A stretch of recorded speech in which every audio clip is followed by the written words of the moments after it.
thanks for coming in. As always, I know that you're a firm favourite of the viewers here, especially because of your insight into Scottish political matters, and you're the Scottish correspondent for the Alternative News Channel UK column. Would you call it alternative news or maybe truthful news? I don't know. Maybe alternative's not the best. How do you like to describe it? We're always we're labelled alternative media by what we would call maybe the legacy media, or increasingly the Vichy media. Organisations like the BBC, who are owned and operated by, we're not quite sure what. It's a very strange thing, because within a certain part of our society, organisations like UK Column, small though we are, have a very are kind of treasured, and we go along occasionally to marches and things. There's a big one in London against the COVID lockdown, and the whole UK Column team went along to it, and we just spent like 4 hours hugging people.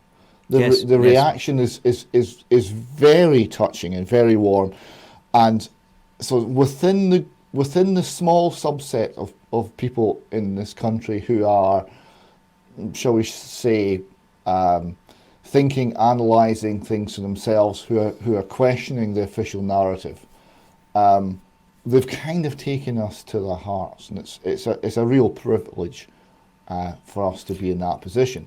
Whereas absolutely, yeah. Most people don't know that we exist. So it's a strange position. So alternative to an extent, but what we're trying to do isn't alternative. What we're trying to do used to be called journalism. We're trying to bring analysis and insight, truth and honesty, and form to some extent an educational role, to some extent simply we're an organisation that can discuss matters openly. And during, for example, COVID, that was a real boon to a lot of people, because you couldn't go on the mainstream and have and hear a sensible discussion. You could only go on the mainstream and have mind-altering levels of fear transmitted at you the whole time. And simply because we weren't doing that, well, I guess that made us alternative at the time, but increasingly it's the mainstream that look alien to this country. That's a good point, an absolute good point. I just want to say to people on TikTok, we're doing an interview here at the moment on YouTube and Facebook and on Twitter, and so unless you're on those platforms, you won't actually see the interview.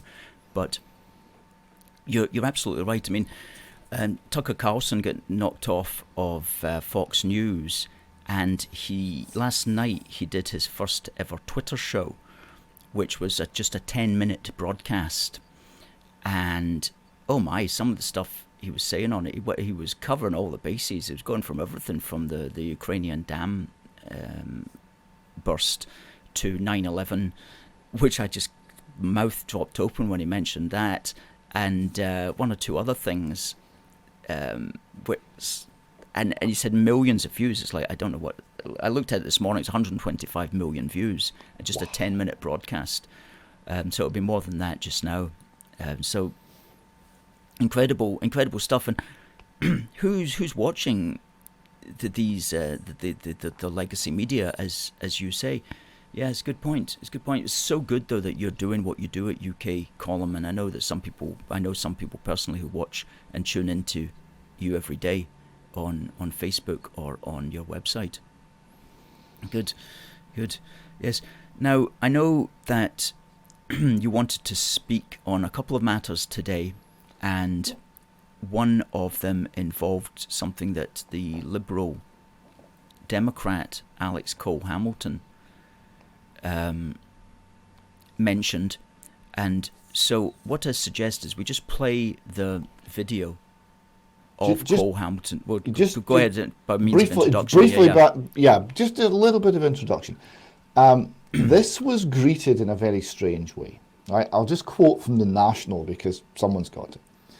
A petition has been launched calling on the leader of the Scottish Liberal Dems to resign after he said Scotland, quote, can never and should never exist again, end quote. Now, this was one of the most egregious examples of lying from the National, because that is not what he said.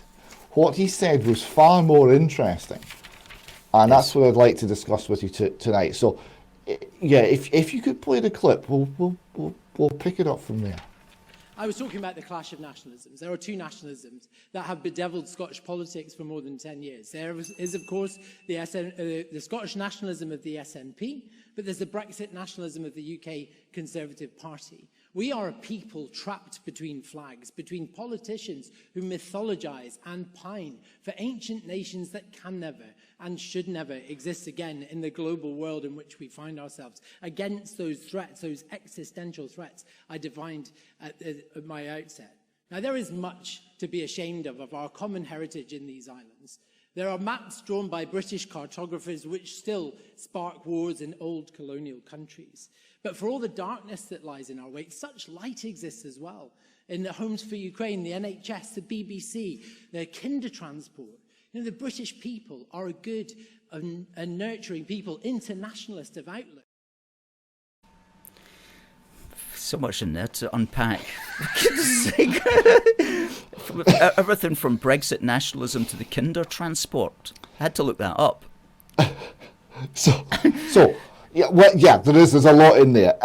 To start, so the thing the National was trying to sell was that Alex Cole-Hamilton had said Scotland must not, should never exist again.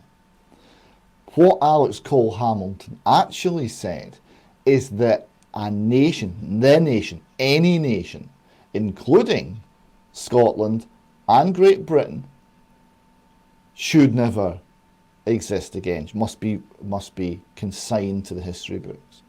And we live in a global world. And the reason that these nations are now to be cast aside is we're now in a global world. They're things of the past, right? They're ancient, they're done away with. Right. So this is the quote. This is the quote unionist side. So this is the guy who's meant to be standing up to defend the concept of Britain. And he hates the concept of Britain. Now, I'd like to get into a little bit more about some of the other examples he showed, but that's my main point. Alex Cole-Hamilton and many, many people, certainly on the left, and even what we would now call the centre of British and Scottish politics, have completely sold out to the idea of globalism, right? That internationalism is a manifest good and nationalism is a manifest evil. That's the mindset. So the EU is good, the UN is better, right? And Britain is bad, and presumably Scotland is bad, or maybe worse, I'm not quite sure.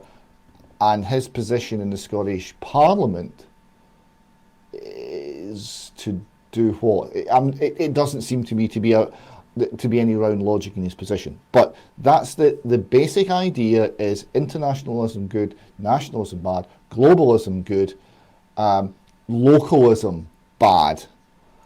That's his idea. That's what he was putting forward. It wasn't an attack on Scotland. It was an attack on the very concept of there being such a thing as a nation.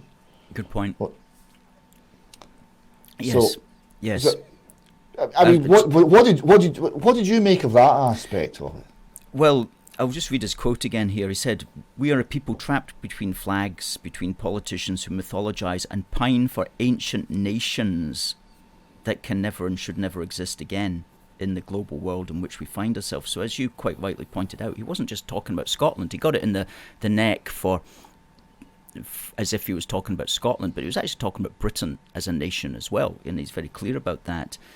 Because he had a go at Scottish nationalism, but I thought it was interesting that he didn't say British nationalism. He said Brexit nationalism, which was a phrase I had never actually heard before, and I wondered why he said Brexit nationalism instead of British nationalism. But that was one thing that sort of surprised me in a way. But you're absolutely right in that his view of Britain, to the extent that it is one that sees Scotland or Britain or whatever at the heart of the EU.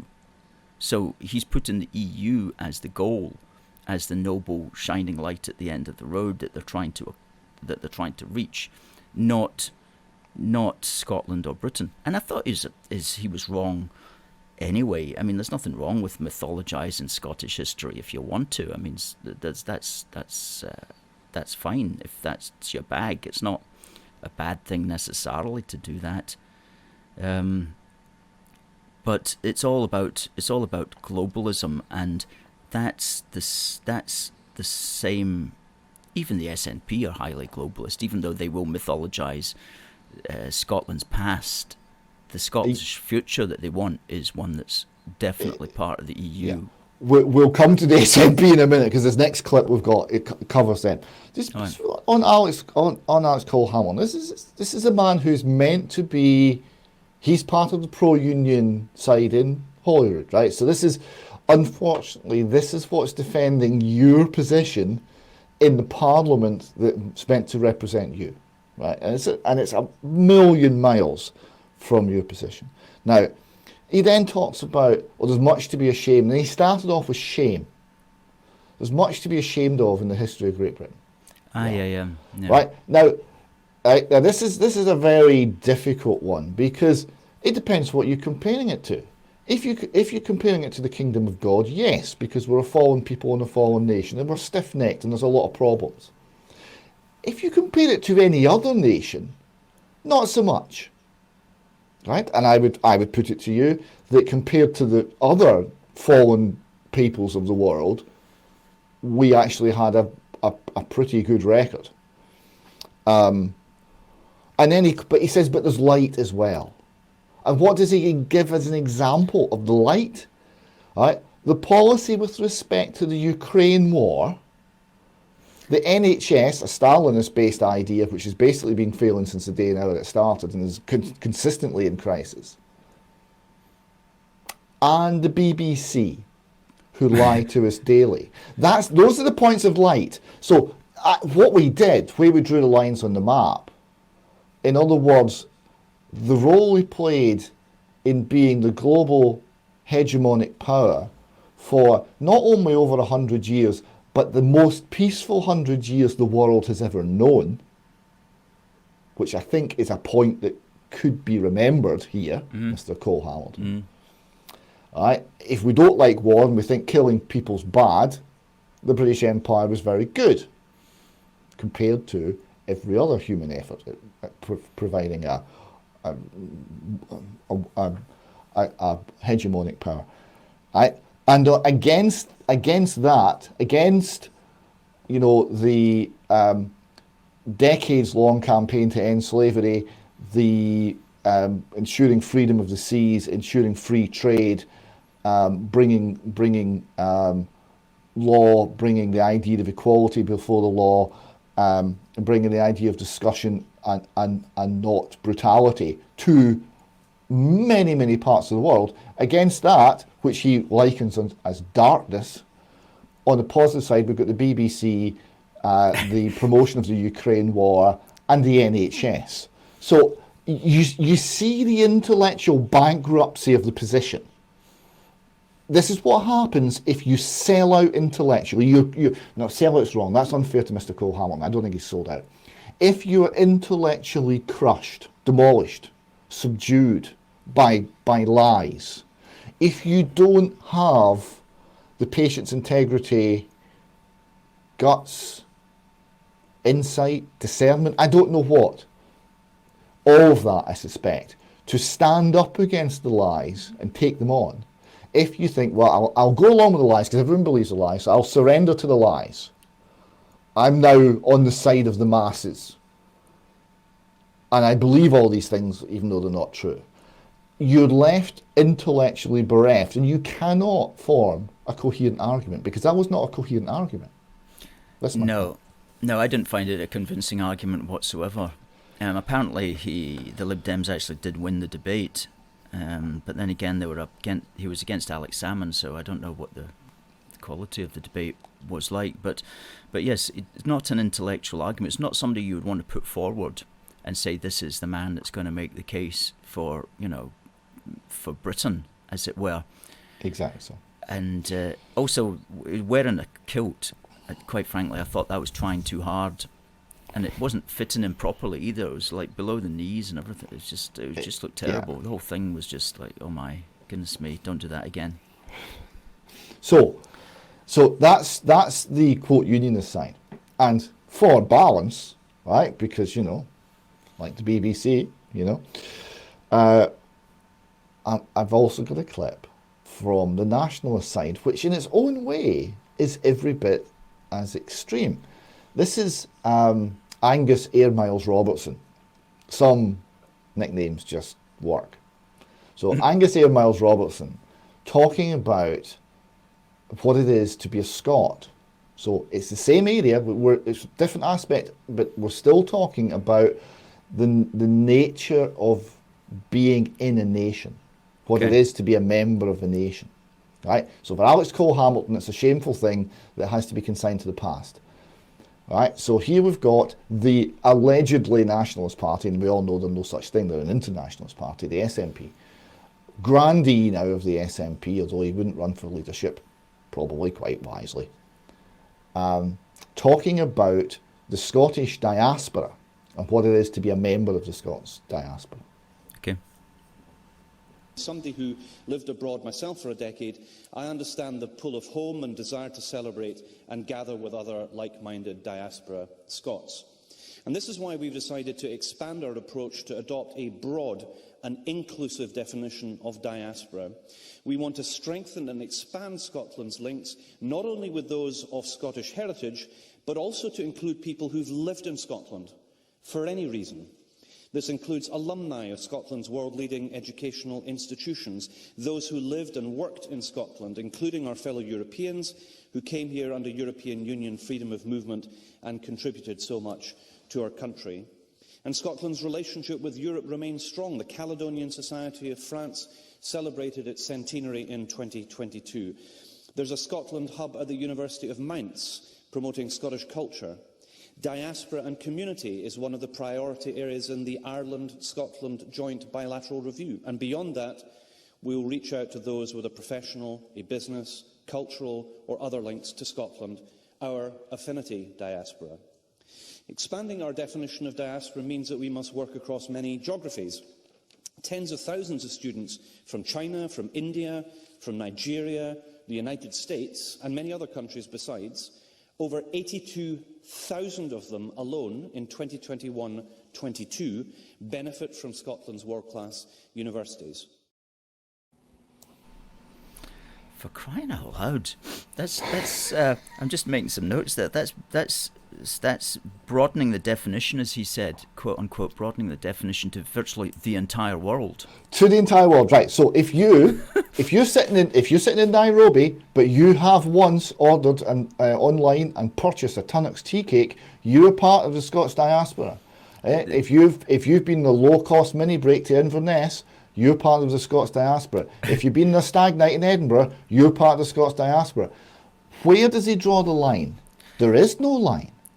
Now, if you're English, the English people who have come up on holiday and then gone back, they're not part of the diaspora. It's the Chinese, the 82,000 Chinese last year who were at the university. Well, I mean, he doesn't. He's part of the SNP. So frankly, you know how the Fawlty Towers don't mention the war. The SNPs don't mention the English because this is a difficult area.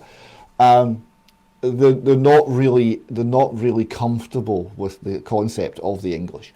So yeah, he chooses Africans and Chinese as the examples, but the logical extension is everyone in England who comes for a holiday in Scotland. They've now lived in Scotland, yeah, because he doesn't give there's no timeline. There's no minimum period. So that's part of the Scottish diaspora. Anyone essentially who identifies, this is like the trans ideology, anyone who identifies as a Scot becomes a Scot. Mm-hmm.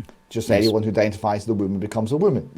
And what this is an attack on the very identity of what it is to be a Scot.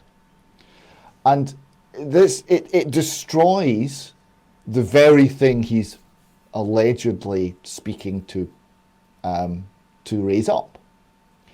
And he's doing this again. It's the same sellout. It's the same intellectual sellout. It's the same surrender to false ideas. Essentially, cultural Marxist ideas. One of the things they have to do is destroy the nation.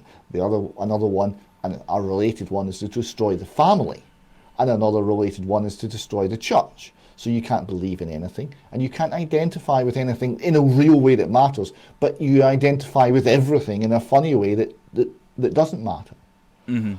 That's fake, that's false, that's empty. So you negate the real, because there is a nation called Scotland, and it does have a history, and that history is very, very interesting, and ethnically it's tied up. It's the same people ethnically as the people that we call English, and that whole issue is a fascinating example of how people migrated and how people travelled across the continent to come here. And that's a fascinating story, and it's only part of the story. And all of that, it doesn't matter. What matters is what you feel. If you feel you're a Scot, you're a Scot. You bought some shortbread in an airport lounge. You're Scot. You're part of the Scots diaspora. Congratulations. Now, I know he probably wouldn't use either Walker's shortbread or Tunnock's tea cakes as an example because they're both union supporting companies. But to be fair to the SNP, it's difficult to find a Scottish company they don't detest. So that's a problem. So it's making the idea of being a part of a nation, in this term Scots, so watered down as to be meaningless. Now, there's a very interesting aspect here because the diaspora, the Scots diaspora, has a problem for the SNP. Because under Nicola Sturgeon, and I challenged her and got this, it's like hitting replay in a tape recorder. I got this response: define what is Scottish, define a Scot, right? And it came out, anyone who lives in Scotland is committed to Scotland. It was like she'd learnt it and it replayed. And that meant two things. It meant magic dirt, anyone who lives in Scotland, so somehow the soil is makes you Scottish somehow, right? Completely unhistorical, because if you read the Declaration of Arbroath, we were Scots when we were in, coming along the Mediterranean, we were Scots when we were in Iberia and Iberian Peninsula, and we were Scots when we were in Ireland, right? It wasn't magic dirt, but Nicola doesn't read the Declaration of Arbroath. She reads feminist novels. So that kind of got away from the idea of what it is to be Scots, because the diaspora speaks to the bit that the nationalists are terrified to go near, which is the idea of blood. You're talking about an extension of the family. You're talking about something you're born into. You can join, right? It's not entirely exclusive, but for the most part, you're born into. And the blood and the inheritance and the nature of the nation actually has value. And this is he's trying to get away from that.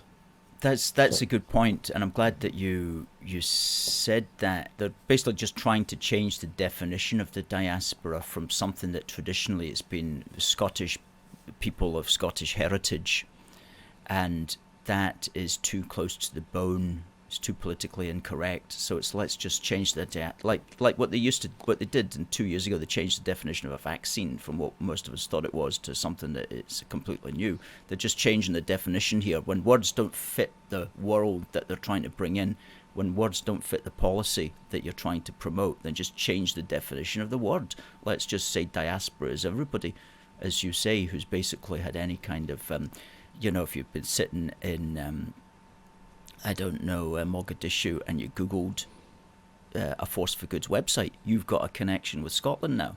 So you're part of the diaspora. maybe that's just the way it works. David, we're almost at the top of the hour here, so we're going to have to bring the conversation to an end. But let me just give you a shout out. You're at twitter.com/UK column, and you're also at facebook.com/UK column, and you're personally at twitter.com/Albion_rover, and your website is ukcolumn.org, and you guys are broadcasting on those platforms every day. ukcolumn.org is the main one to go to, and out of that you'll get all the other things. Anything, this has been a very fast half hour, David, anything that you want to just wrap up in the last couple of minutes? Yeah, just a final word. The nation is an extension of the family. The idea that you can love your family without hating other families is too obvious to need stating. Right? And the same applies to the nation. You can love your nation without hating other nations. You can love your nation without objecting to members of other nations marrying into yours and welcoming them in as part of what is now yours. It can be expansive, it can be warm-hearted, but ultimately it is real, it does have value, it will endure, and that people who are simpler and wiser than either Mr. Air Miles Robertson or Alex Cole-Hamilton realise this. They realise it perhaps instinctively, they realise it because they live it, they realise it because they recognise the nation as something which they value very dearly. The attempt, I thought your comment about the attempt to change the meaning of words was extremely astute. That is exactly what Mr. Robertson was trying to do there. He was trying to move the definition to get away from what it actually means, because he can't face it. And what you see here is further examples of intellectual collapse under the weight of lies that they're trying to carry. And what we need to do to fight against that is to painstakingly and gently and accurately point out the truth. Exactly. And pointing out the truth is something that you and the team at ukcolumn.org are doing every day. David, thank you very much for the half hour that you've been with us, and thanks again for your thoughts on all of those matters, which were very well articulated. I've really enjoyed it. Once again, it always flies past the time we spend on your programme. It always seems like just a few minutes. I've really enjoyed it again, so thank you very much for having me, Alistair. Hopefully I can join you again in the not too distant future. Absolutely, we'll get that arranged. Okay then, David, good night. Good night.